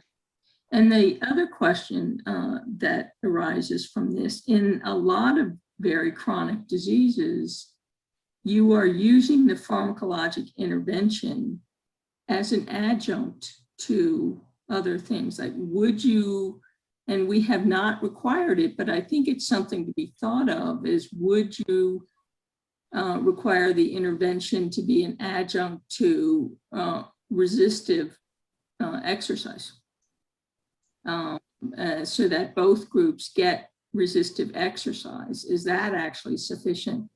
And then would you see something in addition to that? So I think this is, for us, a work in progress. As I said, there's not much activity from our standpoint from the sarcopenia realm as yet. The field is obviously advancing very quickly, and we are trying to keep apprised of everything that's going on for that. We have more experience in the cancer cachexia realm, which is really a different disease state, but similar. That's right. Well, what a great discussion on biomarkers and intermediate endpoints. I think we've all learned that we've got challenges, but we have opportunities. Jeff has described an open door policy for FDA, and Theresa has reflected an open mind on coming again with data when we have a product that works. And that, of course, is the first challenge to overcome. I'd like to now shift gears and go to Joan Manick, who has, in my opinion, demonstrated proof of concept of a healthy longevity approach. Now, it takes a little bit of explanation as to why that's true, but essentially because of the mechanism that was being used in her case, or the case of her program, you could say that this really reflects a first attempt, and one that was just about on, or the primary endpoint may have been missed, but I think in every other way, you convinced me that you were doing something with your therapy, Joan. So I'm glad you're sharing your screen, and go right ahead. Thanks so much, Zan. So I'm going to talk about improving the function of the aging immune system as a potential health span endpoint, and the lessons we've learned with our Mtor inhibitor program trying to do this. So the COVID-19 pandemic has highlighted this dysfunction of the aging immune system. And it's interesting because as drug developers, we focused on aging heart, aging brain, aging bones, aging muscle, but not so much on what we can do about the aging immune system. So it's possible that improving the function of the aging immune system and thereby decreasing the incidence of infections such as COVID-19 is a feasible health span endpoint for clinical trials.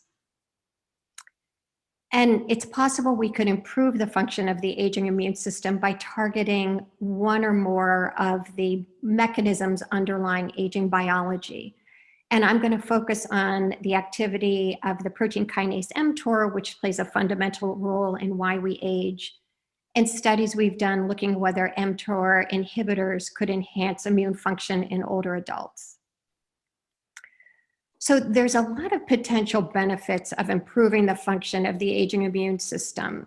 Clearly, it could lead to improved vaccination response and decreased infections. We know from the exploding immuno-oncology field that if we improve immune function, we can decrease cancer incidence. But also what's less well recognized is you need your immune system to clear senescent cells. So this could help with diseases associated with increased inflammation. And last, I mentioned this in the last session, there was a remarkable paper published in Nature this year showing that if you age the immune system, it will cause aging of all sorts of different other organ systems. So the immune system itself may play a key role in aging. But we started by just saying, can we improve immune function and improve the response to vaccinations in older adults with Mtor inhibitors? So we did 2 phase 2 trials in older adults. We treated them for 6 weeks with unusual dosing regimens of Mtor inhibitors and looked at their immune function by assessing whether they responded better to a flu vaccine. And in 2 phase 2 studies, we saw, yes, Low doses or intermittent doses of mTOR inhibitors could improve flu vaccination response. We then said, why is this happening? What's the mechanism by which immune function is improving? So we did non-hypothesis-driven RNA-seq in whole blood. And what was unexpected is the vast majority of gene expression pathways that were upregulated in whole blood were type 1 interferon-induced antiviral pathways. This wasn't what we thought was going to happen with mTOR inhibitors. This is important because a key element of immune dysfunction in older adults is deficient type 1 interferon responses to viral infections. And one of the reasons that COVID-19, for instance, may be more severe in older adults is because they have deficiencies in this pathway. So what is this response? Well, when certain cells in the body, like plasmacyte or dendritic cells, recognize viruses, they secrete this class of cytokines called type 1 interferons, which bind to receptors on other cells and induce the expression of hundreds of different genes that inhibit the replication of all sorts of different viruses. So if you look at the replicative cycle of a virus like coronavirus, there's all sorts of different steps, and these genes highlighted by the red stars are the interferon-induced genes that stop all sorts of different steps in viral replication. And the genes in green are the ones that are upregulated in older adults getting low doses of mTOR inhibitors. So this should stop the replication of many different viruses. And so we asked, can we use mTOR inhibitors to improve interferon-induced antiviral immunity in older adults and decrease the incidence of viral respiratory tract infections, which are the most common viral infections that occur in older adults?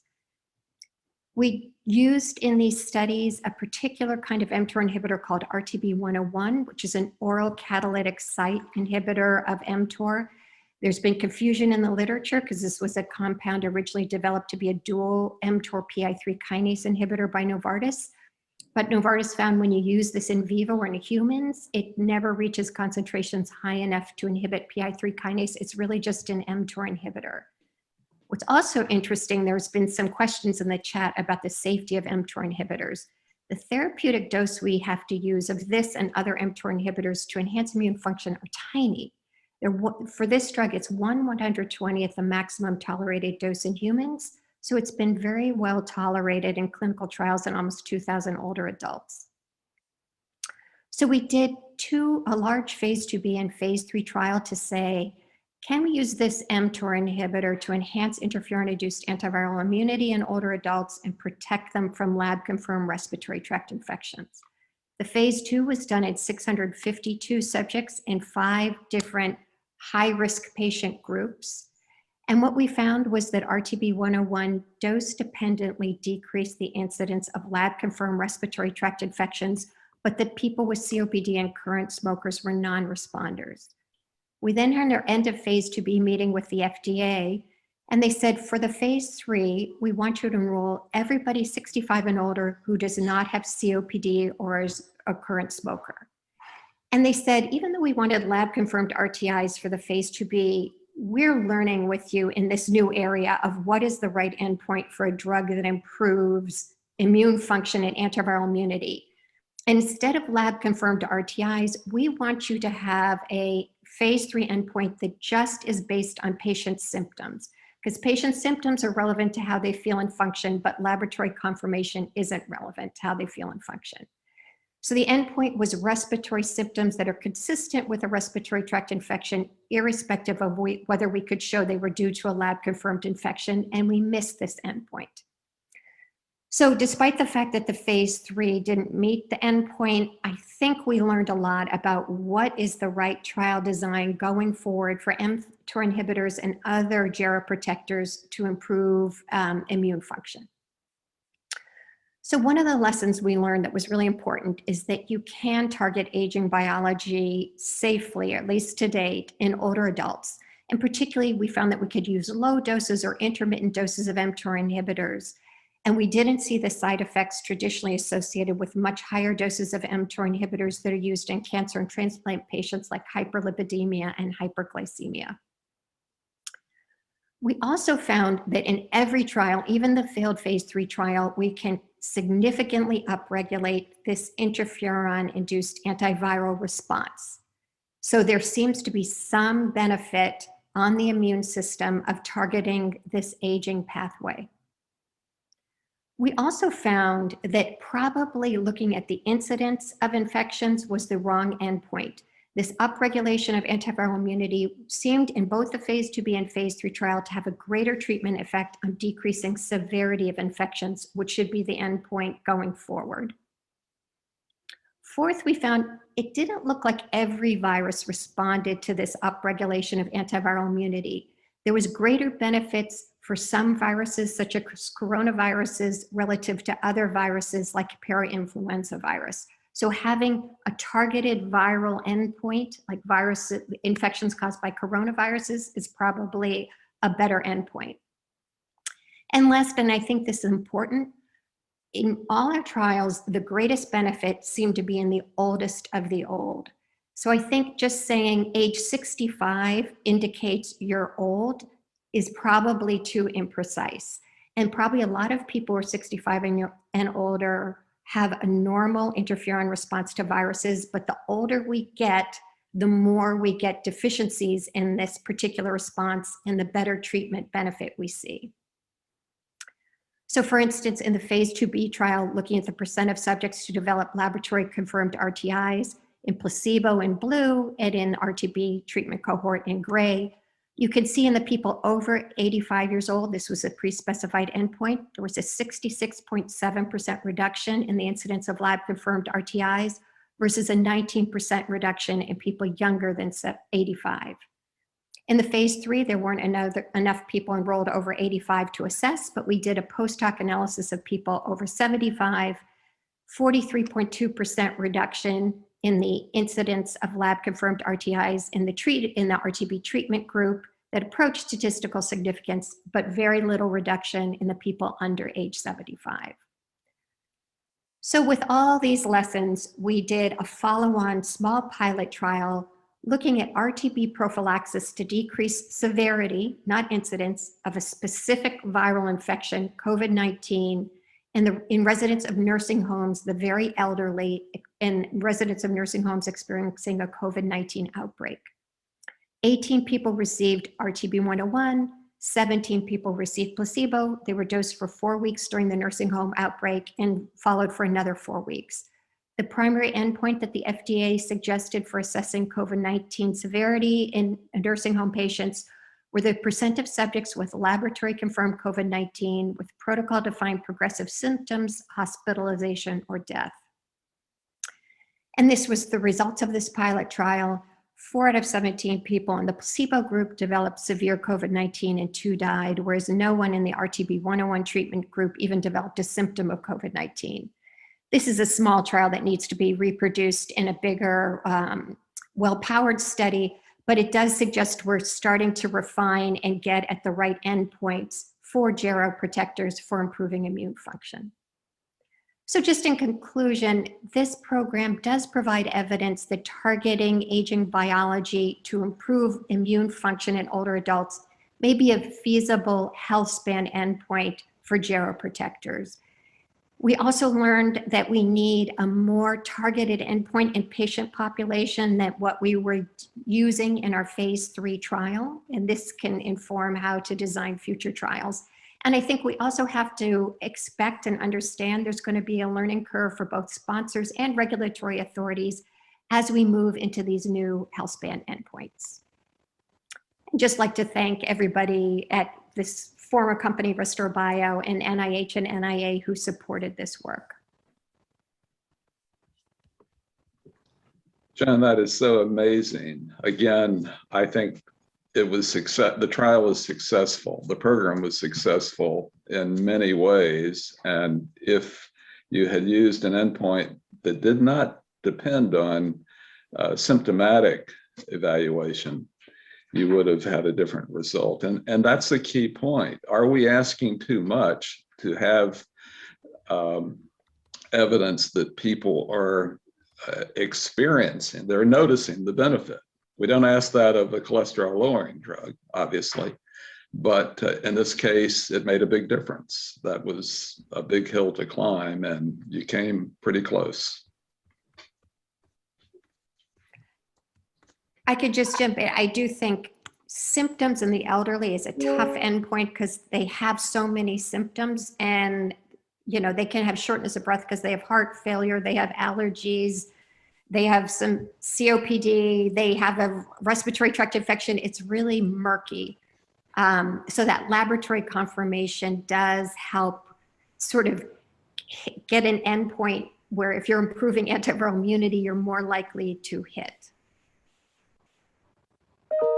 Well, it's really an epic program in the field of geroscience, and you continue to be a leading light. We thank you so much.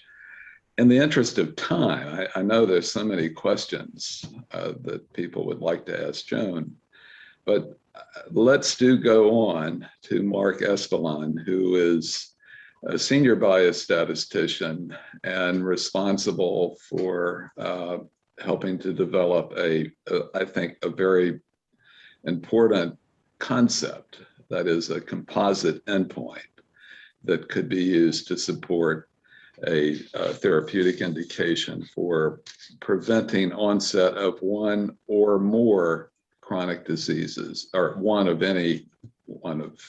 several chronic diseases. So, Mark, you have a brief presentation, and we look forward to that. Then we'll have a discussion behind it. Well, thank you, Zan. Zan offered to let me present a few slides. That's candy to an academic, so I appreciate that. I think Adrian's going to pull them up for me. Thank you. Maybe the next slide. Thank you. Much of my work has actually been in lifestyle intervention trials, and there's many age-related outcomes that have been demonstrated to be improved by lifestyle trials and in large randomized clinical trials. On the left is a persistent mobility disability that was championed by Mtor in the lifestyle study. In the calorie study, I know that Dan Belsky is going to present later on, but developed an index of clinical markers that was shown to be improved by caloric restriction. And on the right is Ken Rockwood's deficit accumulation frailty index, which is a proportion of a long list of potential health-related deficits that is exhibited by an individual. And each of these trials have been very influential in terms of affecting care. And I think there's growing evidence that lifestyle interventions can slow down aging, biological aging. They can reduce polypharmacy, reduce healthcare costs, increase function, and increase disability life years going forward. So I think they're powerful medicines. I think they are a platform for us to look at other potential outcomes that might inform development of pharmaceutical approaches. And also, I want to point out, particularly multi-domain lifestyle interventions, there's so many underlying mechanisms that might play a role in this. It's very difficult to parcel out what might be important, and I'm sure it's probably the case that no potential mechanism is universally important across all potential participants, and probably none can serve effectively as a surrogate marker. Next slide, please. So as Zan mentioned, with many colleagues, including the leadership of Nir Barzilai, we developed the design for the TAME clinical trial, the proposed TAME clinical trial. And to do so, we gathered data from at least 4 large cohort studies, the Rochester Epidemiologic Project, the Health and Retirement Survey, Women's Health Initiative, and the Health ABC cohort. And what we did to gain experience was to look at multimorbidity indices across these different trials to see the potential impact on how these were measured, whether from EMR or self-report or through adjudication, and which participants might be more at risk. We learned from Health ABC that gait speed, as was presented earlier, was an important way of enriching risk for progression multimorbidity trials. And so the TAME study that we proposed, this is the primary outcome that we developed based on age-related chronic diseases. And part of our thinking for this would that maybe this might be attractive for review by the FDA. In the end, we decided that across 6 years, we can conduct a trial in 3,000, 3,500 at-risk individuals. We felt like we projected that in the control group, the accrual of multimorbidity indices would be on the rate of about 7.5% per year. And we targeted a 20 to 25% effect size and designed the trial going forward. Now, of course, there's many issues with a composite outcome. As was mentioned earlier today, the FDA is very open to using composite outcomes in some conditions. Very popular is the 4-point MACE, which is myocardial infarction, stroke, hospitalized angina, and cardiovascular disease death. Most of these, though, such as the 4-point MACE, are clustered around a presumed set of mechanisms. And for TAME, the underlying sense of the mechanism is biological aging, but it's a little bit difficult to make that more clear. We picked these out because we felt like they might be sensitive to metformin. We can make a case for that in literature. But with any composite, issues arise that you could potentially have some positive benefits across some components and potentially some harm on others that might balance each other out. And also, if you do hit overall benefit in the composite, it's very difficult and unlikely that you'll be able to attribute it to any one of the individual components. Some of the advice we got during the reviews of TAME was that why not do clinical trials separately for each of these outcomes? And of course, that would be a daunting exercise. It's very expensive. These would have to be large trials. Part of the appeal of a composite endpoint is one can accrue outcomes more quickly. But in doing so, part of the appeal of doing this all in a single trial is that one is able to look to see how these hang together. In statistical modeling, that's looking at shared parameter models in which you're looking to see if there's an underlying feature that jointly drives the incidence of each of these components, and that is sensitive to the intervention.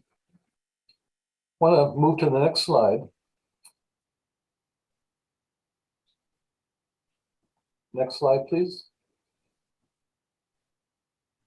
Okay, thank you. I want to go back to the Look Ahead trial. Look Ahead was a multi-domain lifestyle intervention that featured caloric restriction, increased physical activity, nutritional counseling, and cardiovascular risk factor monitoring. So multi-domain intervention. We took a look to see if an index of multimorbidity could be influenced by that intervention. And you can see over the course of an 8-year delivery of the intervention, there was a marked intervention effect, strongest through the first 4 years when the intervention was most intense. Intervention intensity tailored off afterwards. It was strongest among those that had less multimorbidity, and importantly, it was strongest in those that had relatively older age. So that we feel like this shows that within the context of randomized controlled clinical trial, multimorbidity is an endpoint that can be influenced and benefit can be demonstrated. On the right, I showed the slide earlier, is the deficit accumulation frailty index in the trial. And you see that also showed important benefits over 8 years. In fact, some initial benefits. And so we're using this more and more in other trials as a potential intermediate marker that may be more sensitive initially to interventions compared to multimorbidity, where outcomes might accrue a bit more slowly. And so we're not claiming that's a surrogate endpoint at this point, but I think it's something that requires additional exploration. So that's what I have, and I'd be happy to take up any questions. Mark, that is so important, and we will have many questions. Let's first start with Sujane Wang, who would be on the FDA side of statistical review of a proposal that involves a multi morbidity endpoint. How would you, what would be the key features of that analysis, Sujane, that would convince you that it's not simply a sleight of hand, that there's one endpoint that's driving everything else? What is your reaction to this particular statistical approach? So I guess the reaction I have is that this benefit that's shown, and also the authors was using some index, and that combined multiple different components to show the benefit. I believe the authors acknowledged that the endpoint was not a pre-specified endpoint. I read the paper briefly today as I just got the slides. It mentioned that multimodality index was not a pre-specified outcome, and they acknowledged that this is an exploratory study. To me, because I have been working in the domain of an adaptive design, oversee all the adaptive design submissions in the last decade.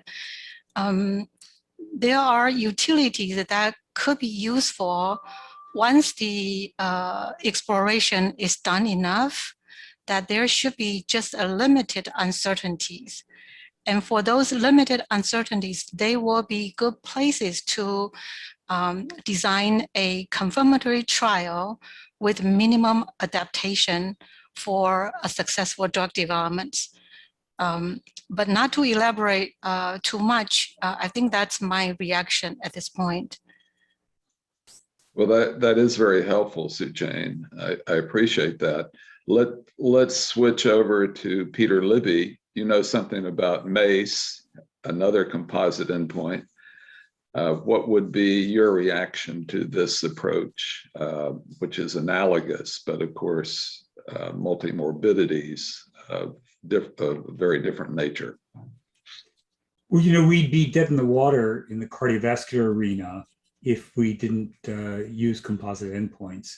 And, we've made a lot of progress and I think advanced public health, which we have acknowledged is our joint goal here. So I think that, we talk about hard MACE and expanded MACE in order to subtract some of the softer endpoints.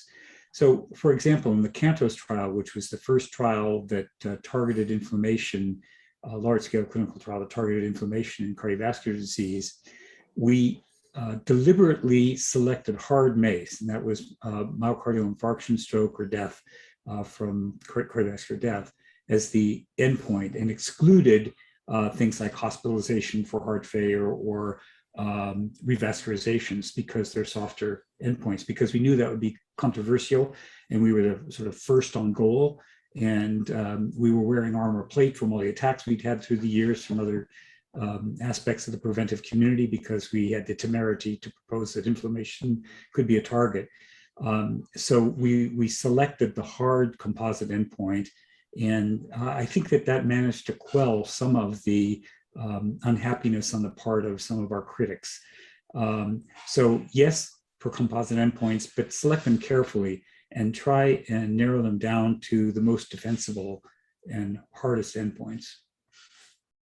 Thank you, Peter. May I chime in to add the additional comments? The MACE endpoint comment that was just made fit very nicely to the discussion of this composite endpoint. One of the regulatory consideration for a composite endpoint is that we wanted to have an efficient trial. We wanted to have a small, hopefully the study does not need a large number of patients to study with. So composite will allow you to compositing these multiple different endpoints together so that you have a higher statistical power to show the evidence if the drug really is working. And so if you are going to be cautiously optimistic in designing a trial with a composite endpoint, making sure that not only you show the composite endpoint benefit, the medical division would also want to look at the individual component of the composite. And if the individual component actually show detrimental, harmful effect, that's going to hurt this particular drug development.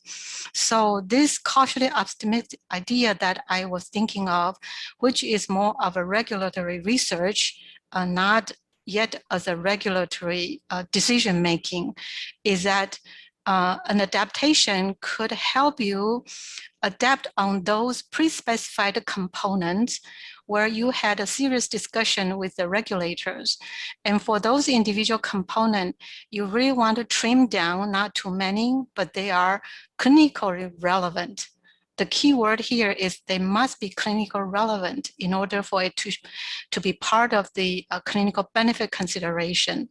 So if a design can incorporate this adaptation concept, it may help you with a higher chance, or the probability of success will be increased in the setting when the component have some basic knowledge but may not have sufficient information for one to solidly consider that must be a clinical benefit. Thank you.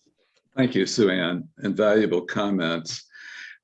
Theresa will give you the last word. You had the last word in the drug approval step here. So any reactions about this composite endpoint?